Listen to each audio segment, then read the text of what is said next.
Hello students, in this video we are going to discuss about angles and property of a triangle. Now this is a theorem in your syllabus.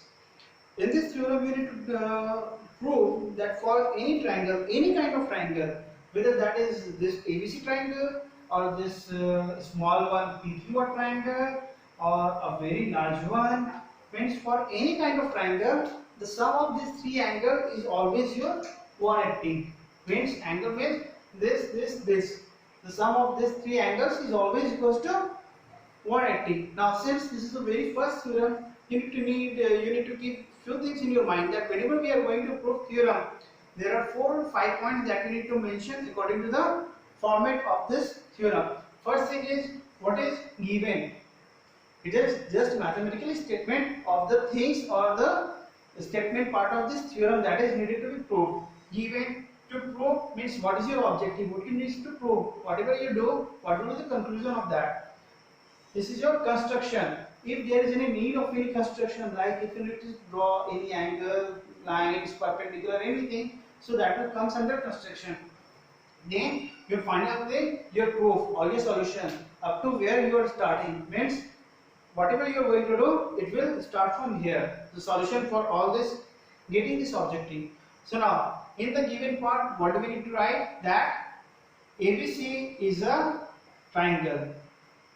Alright, next, to prove, what do we need to prove? That angle A plus angle B plus angle C is equals to 180 degree.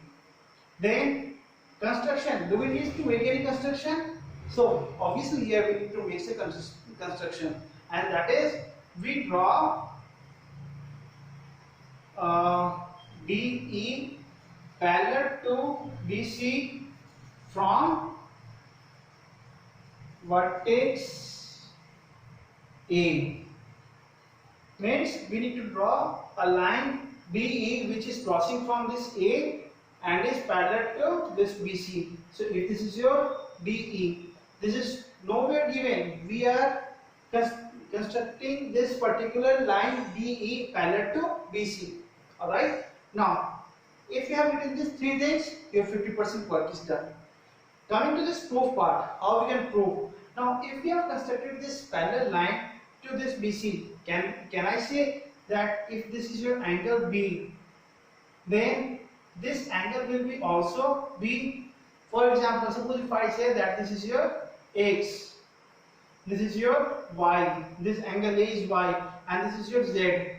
So using the rule of corresponding, alternate interior angle, can we say that this angle is equals to this? How? You must remember from the last video where two parallel lines was given, and this angle was equals to this angle using the property of alternate interior angle.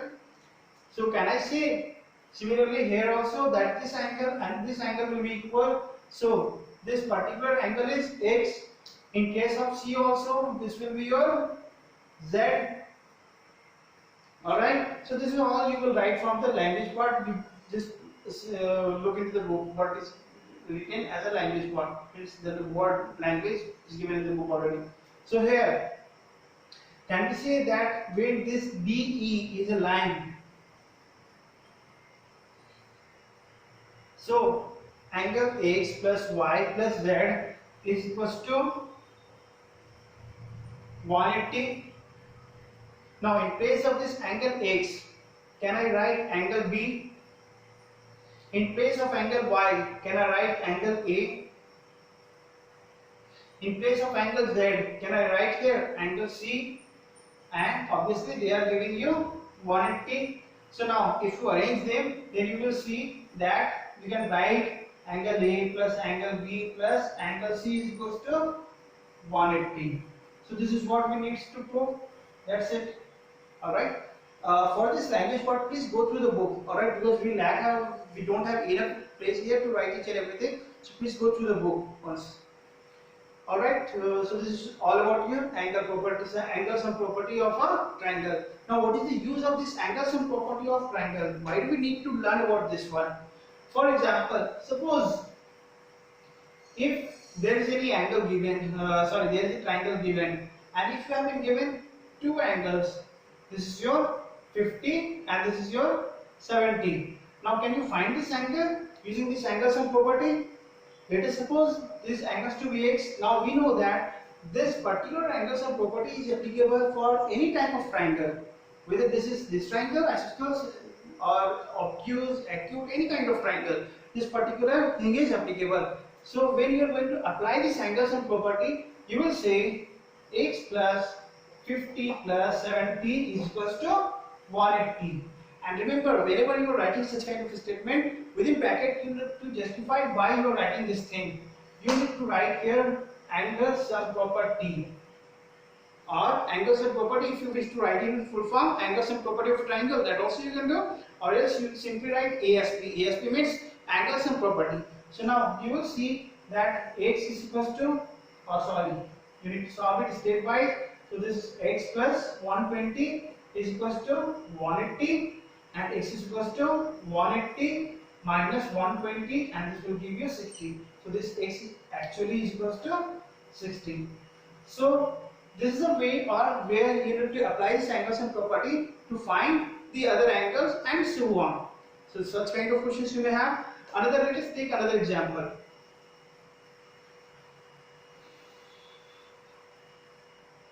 Suppose if I give you that this is a triangle, this is your isosceles triangle, and this angle is your 40 degree.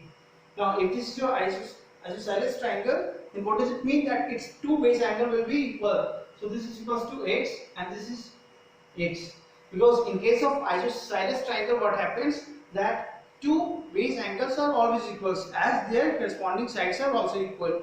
So here what we can say, in order to find this x and x, 40 plus x, again as I mentioned that whatever kind of triangle it will be, the sum of all the angles will be always equals to 180. So their sum will be equals to 180, and from here if you find x, then you can easily find out the value of this x. I believe that will be equal to 70. Alright, so in this way you can apply this property of this angle sum property of triangle, means this particular theorem of this triangle, in order to find any angle of the triangle. Alright, so thanks for the watching video, and we will discuss the next topic in the next video. Thank you.